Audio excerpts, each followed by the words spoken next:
കാഴ്ചയിൽ ചെറുതായി തോന്നുമെങ്കിലും മനുഷ്യ ശരീരത്തിൽ വലിയ ജോലികൾ ചെയ്യുന്ന അവയവമാണ് വൃക്കകൾ. മലിനവസ്തുക്കളെ അരിച്ചു മാറ്റുക, ഫ്ലൂയിഡുകളുടെ സന്തുലനം, രക്തസമ്മർദ്ദം നിയന്ത്രിക്കാൻ സഹായിക്കുക തുടങ്ങിയ ജോലികളെല്ലാം വൃക്കകളാണ് ചെയ്യുന്നത്.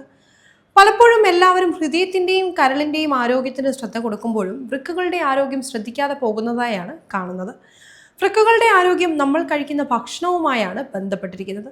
ചില ഭക്ഷണങ്ങൾ വളരെ സാധാരണമെന്ന് തോന്നാമെങ്കിലും ക്രമേണ അവ വൃക്കകൾക്ക് മേൽ സമ്മർദ്ദമുണ്ടാക്കുകയും വൃക്കയിൽ കല്ല് വരാനും ഉയർന്ന രക്തസമ്മർദ്ദം ഉണ്ടാകാനും ഇതുമൂലം വൃക്കകൾക്ക് തകരാറ് സംഭവിക്കാൻ കാരണമാവുകയും ചെയ്യും. ഇത്തരത്തിൽ വൃക്കയുടെ ആരോഗ്യം തകരാറിലാക്കുന്ന ചില ഭക്ഷണങ്ങൾ എന്തൊക്കെയെന്ന് നോക്കാം. അതിൽ ആദ്യത്തേതാണ് അമിതമായ ഉപ്പ്. സോഡിയത്തിന്റെ കൂടിയ അളവ് ഉയർന്ന രക്തസമ്മർദ്ദത്തിനും കാരണമാകും. ഇത് ക്രമേണ വൃക്കകളുടെ മേൽ സമ്മർദ്ദമുണ്ടാക്കും. ഇന്ത്യയിലെ മിക്ക ആളുകളും ദിവസം 5 ഗ്രാമിൽ കൂടുതൽ ഉപ്പ് കഴിക്കുന്നവരാണ്. അച്ചാർ, പപ്പടം, പാക്കറ്റിൽ ലഭ്യമായ സ്നാക്കുകൾ, വീട്ടിലുണ്ടാക്കുന്ന ഭക്ഷണം ഇവയെല്ലാം കൂടുമ്പോൾ ലോകാരോഗ്യ സംഘടന നിർദ്ദേശിച്ച ഉപ്പിന്റെ പരിധിയിലും കൂടുതലാകും. ദിവസം 5 ഗ്രാം ഉപ്പിൽ താഴെയാണ് ലോകാരോഗ്യ സംഘടന നിർദ്ദേശിക്കുന്നത്. ഉപ്പ് കൂടുതൽ ചേർക്കാതെ ഭക്ഷണത്തിൽ ജീരകം, മല്ലി, ഇഞ്ചി, നാരങ്ങാനീര്, വെളുത്തുള്ളി, ഇന്ദുപ്പ് ഇവ രുചി കൂട്ടാൻ ചേർക്കാവുന്നതാണ്. ഇനി പ്രോസസ്സ് ചെയ്ത ഭക്ഷണങ്ങൾ, instant noodles, chips, frozen snacks, ready to eat കറികൾ ഇവയിലെല്ലാം ധാരാളം സോഡിയവും പ്രിസർവേറ്റീവുകളും അനാരോഗ്യകരമായ കൊഴുപ്പുകളും അടങ്ങിയിട്ടുണ്ട്. ഇവ രക്തസമ്മർദ്ദം വർദ്ധിപ്പിക്കുന്നതിന് പുറമെ പതിവായി കഴിക്കുന്നത് വഴി ഗുരുതരമായ വൃക്കരോഗത്തിനും കാരണമാകും. ഇവയ്ക്ക് പകരം പച്ചക്കറികളും പരിപ്പ് വർഗ്ഗങ്ങളും മുഴുധാന്യങ്ങളും അടങ്ങുന്ന ഭക്ഷണങ്ങൾ കഴിക്കാം. കൂടാതെ വീട്ടിലുണ്ടാക്കുന്ന ലഘുഭക്ഷണങ്ങൾ, അതായത് കടല വറുത്തത്, അവല് തുടങ്ങിയ ഭക്ഷണത്തിൽ ഉൾപ്പെടുത്താം. എല്ലാവർക്കും കുടിക്കാൻ ഏറെ ഇഷ്ടമുള്ള ഒന്നാണ് ഈ സോഫ്റ്റ് ഡ്രിങ്ക്സ് അല്ലെങ്കിൽ കോള, പെപ്സിയൊക്കെ.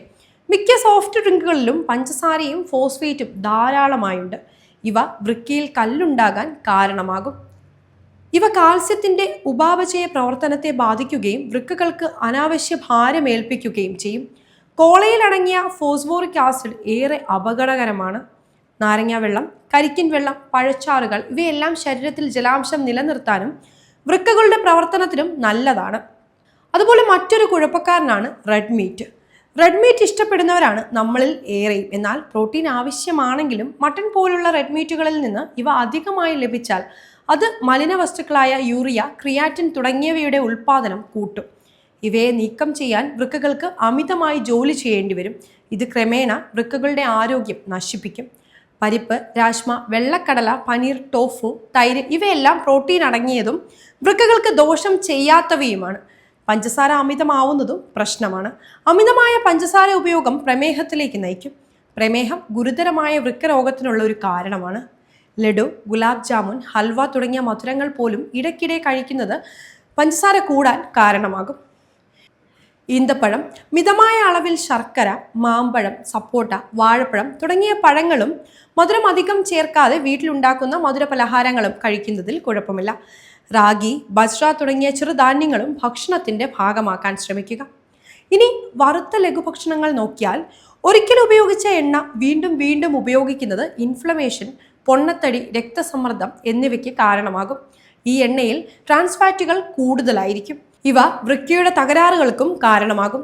എണ്ണയിൽ വറുത്ത സ്ട്രീറ്റ് ഫുഡുകളും ലഘുഭക്ഷണങ്ങളും പ്ലാസ്റ്റിക് കവറുകളിൽ ഇട്ട് വിൽക്കുന്നതും അനാരോഗ്യകരമാണ്. ആവിയിൽ വേവിച്ചതും ഗ്രില്ല് ചെയ്തതുമായ ഇഡ്ഡലി, ദോക്ല, ബേക്ക് ചെയ്ത സമൂസ എന്നിവ ഭക്ഷണത്തിൽ ഉൾപ്പെടുത്താം. എയർ ഫ്രയറിൽ പാചകം ചെയ്യുന്നതും എണ്ണ വളരെ കുറച്ചു മാത്രം ഉപയോഗിച്ച് വീട്ടിലുണ്ടാക്കുന്നതുമായ ലഘുഭക്ഷണങ്ങൾ വലിയ ദോഷം ചെയ്യില്ല.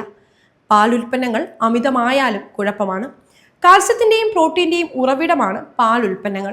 എന്നാൽ ഇവയുടെ, പ്രത്യേകിച്ച് ഫുൾ ഫാറ്റ് ഡയറിയുടെ അമിതമായ ഉപയോഗം കാൽസ്യത്തിന്റെ അളവ് കൂട്ടുകയും ഇത് വൃക്കയിൽ കല്ലിന് കാരണമാവുകയും ചെയ്യും. പ്രോസസ്സ് ചെയ്ത ചില ചീസ് ഉൽപ്പന്നങ്ങളിലും ഉപ്പും പ്രിസർവേറ്റീവുകളും അമിതമായി അടങ്ങിയിട്ടുണ്ട്. കൊഴുപ്പ് കുറഞ്ഞ തൈര്, ടോൺഡ് മിൽക്ക്, സസ്യാധിഷ്ഠിത പാൽ, ബദാം മിൽക്ക്, ഓട്സ് മിൽക്ക് ഇവ ഗുണകരമാണ്. കാൽസ്യത്തിനായി ഇലക്കറികൾ, റാഗി ഇവയും ഏറെ നല്ലതാണ്. കരളിലെ വിഷാംശങ്ങളെ നീക്കം ചെയ്യാൻ ചായയും നല്ലതാണ്. അതായത് കരളിന്റെ ആരോഗ്യം മെച്ചപ്പെടുത്താൻ സഹായിക്കുന്ന ചില സംയുക്തങ്ങൾ ചില ചായയിലുണ്ട്. ഇവ കരളിന്റെ പ്രവർത്തനങ്ങൾ മെച്ചപ്പെടുത്തുകയും മോശം അവസ്ഥയിൽ നിന്നും സംരക്ഷിക്കുകയും ചെയ്യും. ഇത്തരത്തിലൊന്നാണ് ഗ്രീൻ ടീ. ഗ്രീൻ ടീയിൽ കറ്റേച്ചിനുകൾ ധാരാളമുണ്ട്. ഇവയിൽ ആന്റി ഓക്സിഡന്റുകൾ ധാരാളമായി അടങ്ങിയിട്ടുണ്ട്. ആന്റി ഇൻഫ്ലമേറ്ററി ഗുണങ്ങളുള്ള ഗ്രീൻ ടീ കേരളത്തിന്റെ ആരോഗ്യം ആന്റി ഇൻഫ്ലമേറ്ററി ഗുണങ്ങളുള്ള ഗ്രീൻ ടീ കരളിന്റെ ആരോഗ്യം മെച്ചപ്പെടുത്തും. കരളിന്റെ ആരോഗ്യത്തിന് മികച്ച ഒരു ചായയാണ് മിൽക്ക് തീസൽ ടീ. ഇവയിൽ സിലിമറിൻ എന്ന ആന്റി ഓക്സിഡന്റ് ഉണ്ട്. ഇത് കരളിലെ കോശങ്ങൾക്ക് സംരക്ഷണമേകും.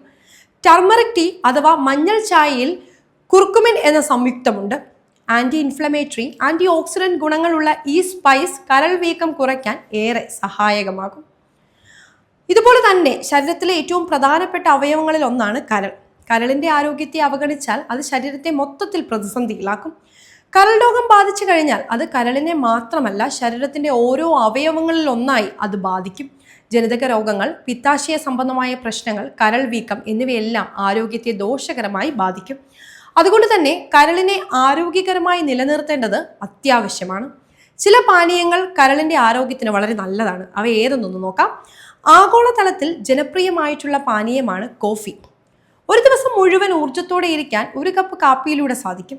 കൂടാതെ ശരിയായ അളവിൽ കാപ്പി കഴിക്കുന്നത് കരളിന്റെ ആരോഗ്യം മെച്ചപ്പെടുത്താൻ സഹായിക്കുമെന്ന് നിരവധി പഠനങ്ങളും വ്യക്തമാക്കുന്നുണ്ട്. കാപ്പിയുടെ മിതമായ ഉപഭോഗം കരളിനെ രോഗവിമുക്തമാക്കാൻ സഹായിക്കുമെന്ന് പരീക്ഷണാത്മക പഠനങ്ങൾ തെളിയിച്ചിട്ടുണ്ട്. കാപ്പിയുടെ ഉപയോഗം കരളിലെ കൊഴുപ്പ് അടിഞ്ഞുകൂടുന്നത് കുറയ്ക്കുന്നു. അതുപോലെ ഗ്രീൻ ടീയും വ്യായാമവും കരളിന്റെ ആരോഗ്യം മെച്ചപ്പെടുത്താൻ സഹായിക്കുമെന്ന് ജേണൽ ഓഫ് ന്യൂട്രീഷണൽ ബയോകെമിസ്ട്രിയിൽ പ്രസിദ്ധീകരിച്ച പഠനത്തിൽ വ്യക്തമാക്കുന്നുണ്ട്. ഗ്രീൻ ടീ ഫാറ്റി ലിവർ രോഗം പിടിപെടാനുള്ള സാധ്യത 75% കുറയ്ക്കുമെന്നും പഠനത്തിൽ പറയുന്നു. ശരീരഭാരം കുറയ്ക്കാൻ മാത്രമല്ല, പ്രതിരോധശേഷി വർദ്ധിപ്പിക്കാനും ഗ്രീൻ ടീ സഹായിക്കുന്നു. ഒരു നുള്ള് മഞ്ഞൾപ്പൊടി ചേർത്ത് വേണം ഗ്രീൻ ടീ കുടിക്കേണ്ടത്. കാരണം ബ്ലഡ് സർക്കുലേഷൻ മെച്ചപ്പെടുത്തുന്നതിന് മഞ്ഞൾ സഹായിക്കുന്നു. നിരവധി ആരോഗ്യ ഗുണങ്ങളുള്ള മഞ്ഞൾ കരളിനും ഏറെ നല്ലതാണ്. എൻസൈമുകളുടെ ഉൽപ്പാദനം വർദ്ധിപ്പിച്ച് ഡിറ്റോക്സ് പ്രക്രിയയെ പിന്തുണയ്ക്കുന്ന ആന്റി ഓക്സിഡന്റുകൾ മഞ്ഞളിൽ അടങ്ങിയിട്ടുണ്ട്. ശരീരത്തിലെ ബ്ലഡ് സർക്കുലേഷൻ പ്രോത്സാഹിപ്പിക്കുന്നതിനും കരളിന്റെ ആരോഗ്യം മെച്ചപ്പെടുത്തുന്നതിനും മഞ്ഞൾ സഹായിക്കും. ദിവസവും മഞ്ഞൾ ചായ ശീലമാക്കിയാൽ അത് കരളിനും ഗുണം ചെയ്യും. ആന്റി ഓക്സിഡന്റുകൾ, ആന്റി ഇൻഫ്ലമേറ്ററി ഗുണങ്ങൾ, വിറ്റമിൻ സി തുടങ്ങി നിരവധി അവശ്യ പോഷകങ്ങളാൽ സമ്പന്നമായതാണ് നെല്ലിക്ക.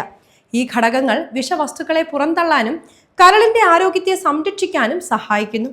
രോഗപ്രതിരോധ ശേഷി കൂട്ടാനും നെല്ലിക്ക നല്ലതാണ്. ഒപ്പം നമ്മുടെ പോഷക സമ്പുഷ്ടമായ ഭക്ഷണക്രമത്തിൽ ഉൾപ്പെടുത്താനുള്ള ആരോഗ്യകരമായ പച്ചക്കറിയാണ് ബീട്രൂട്ട്. ഇതിൽ ആന്റി ഓക്സിഡന്റുകളും ഫോളേറ്റ്, പെക്റ്റിൻ, ബെറ്റാലൈൻ, ബീറ്റൈൻ തുടങ്ങിയ പോഷകങ്ങളും അടങ്ങിയിട്ടുണ്ട്. കൂടാതെ ഇത് ആവശ്യമായ അളവിൽ നാരുകൾ, മാഗ്നീസ്, potassium, vitamin A, vitamin C എന്നിവ നൽകുന്നു. ഇത് നമ്മുടെ ശരീരത്തിൽ നിന്ന് വിഷമാലിന്യങ്ങൾ നീക്കം ചെയ്യാനും സഹായിക്കുന്നു. ദൈനംദിന ഭക്ഷണത്തിൽ ഈ പാനീയങ്ങൾ ഉൾപ്പെടുത്തുകയും ആരോഗ്യകരമായ ജീവിതം ആസ്വദിക്കുകയും ചെയ്യുക.